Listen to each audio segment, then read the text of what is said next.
Okay, imagine a dark and stormy night. Here's the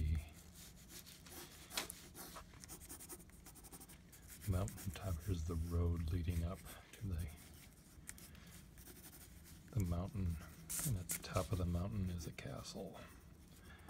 At the top of the castle is a laboratory, and at the top of the laboratory is a mad scientist and his trusty Igor. And up here is a kite.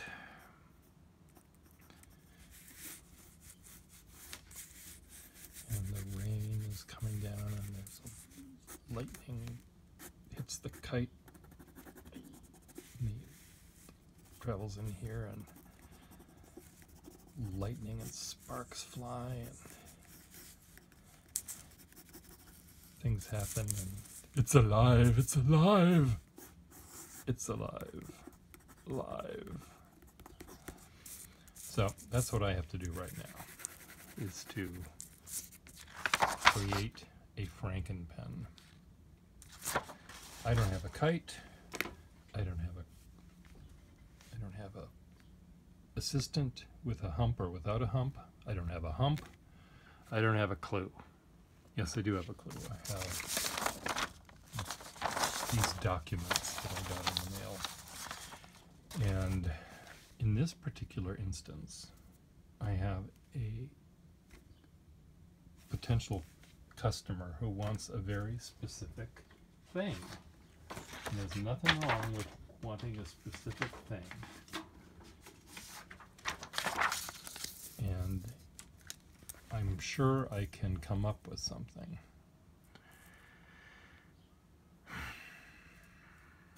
Big sigh. Big sigh. Okay, these are the parts she wants. Cap, barrel, section, feed, nib.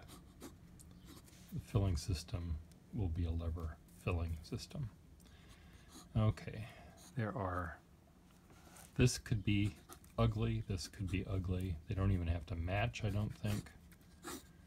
She sent me a picture of one of the pens she uses, and it's a Waterman chased black hard rubber barrel with a Waterman ripple cap. And though they never meant to be together, they are together and they work perfectly fine. Anyway, the two important things that she wants, there's three important things that she wants, and all three of them make it a little difficult. But what she wants is a good nib. Good nib. Why am I using a pencil? What's wrong with me? Good, flexible nib.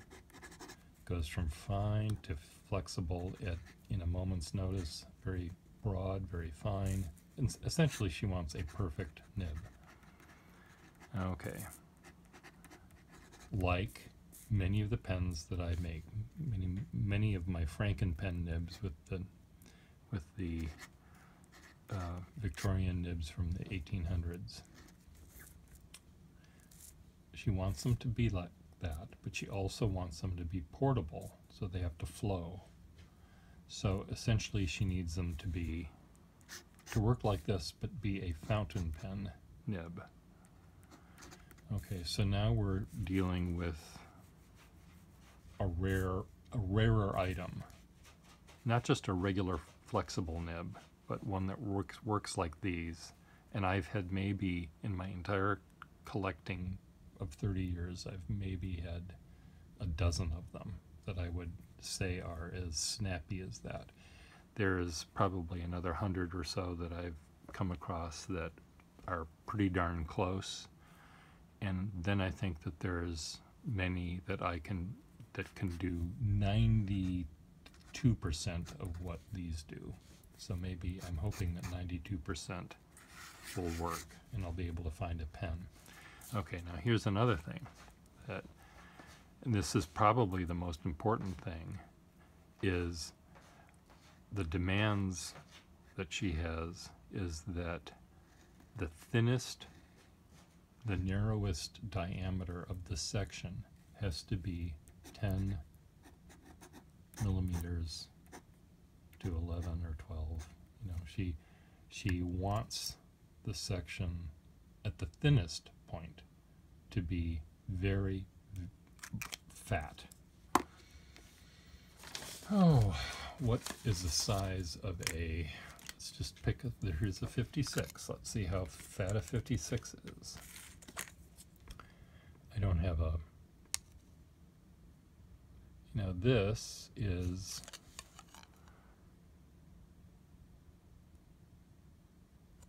depending on, this is sort of nearing 10 at its narrowest. 9.5, let's say, at its narrowest. And that's a pretty big pen. A senior Schaefer is, of this era, is, well, a senior Schaefer would probably do it for her. But that's a big pen. In fact, this entire pen probably would do it for her, but she's not going to get that one. Sorry. Maybe she will. I've got bills to pay. But anyway, that's pretty big. And but she wants it portable. She wants to be able to take it with her and use it without having to dip it. So a frankenpen nib normally will not work. So what I'm hoping in this mountain of parts or pens, these all need nibs, and these are the ones that I'm saving for frankenpenism, is I'm hoping I can find a broad section. And a lot of these pens that are over there that you just saw are pens that have steel nibs. And the steel nibs I can easily get rid of and put in a gold nib. It's a little bit of work, but what I'm hoping to find is a large sized pen that has a section that's fat, like this one, but whose nib, this might be in fact the perfect pen, whose nib, I don't have to use a really big nib, because a big nib costs more money. And I also have a budget that I have to work within. So essentially, if we were to do a pie chart here, I would like to have the largest amount of the pie be for a really great nib in terms of cost, and this part be less good, less important, less money spent. So a pen like this, it's a no-name Morton pen. I think it's blue or black.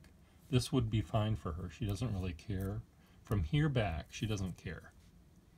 It's all up here that she wants. But this is the part that's the stickler. That has to be fat. And this one may not be fat enough. On this size, it's 10. On that side, it's 10. So on both sides, I'm just trying to make, this might be 9 there, and this might work, because this also has a smaller, if you look at the hole there, it's a large section with a smaller hole, and this would hold a 3 or 4 sized pen nib, so maybe this will be the one. Let's just find another possibility. I always like to have a couple of, now this would really make her happy.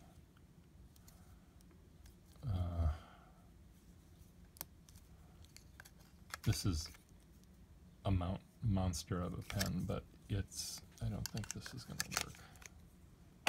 Put that aside. That really needs a dip pen nib in it. This one might, you know, this looks like it has a really large nib would go in there. I'm trying to find one with a smaller nib so I can afford to fit it with a smaller nib, so that it doesn't cost too much. It won't be outside of her budget. This is another one that might work. This is a very beat up barrel. Oops, as you can see, you know, it looks like it was left outside on the picnic table and they were watching the meteor shower, and you know, little tiny meteor dust crashed into it. But this is a section that I think would make her happy. So let's leave this one out. See if I can just find a couple more, and then I will take a picture and send them to her. This one is missing a clip, but again, it's maybe that isn't important. This one might work.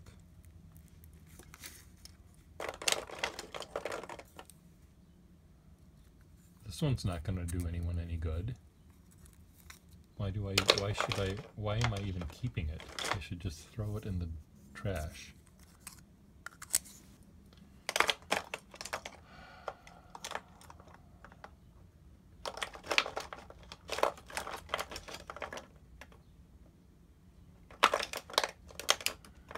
You know, I should throw a lot of these in the trash is what I should do. What does this one have? That's going to be too narrow.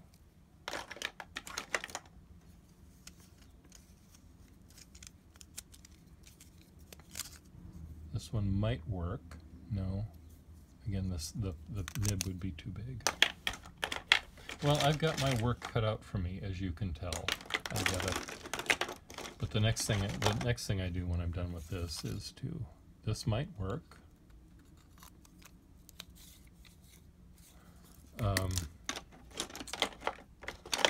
What I need to do is talk to her first to find out what I can do. It is going to be difficult. The nib,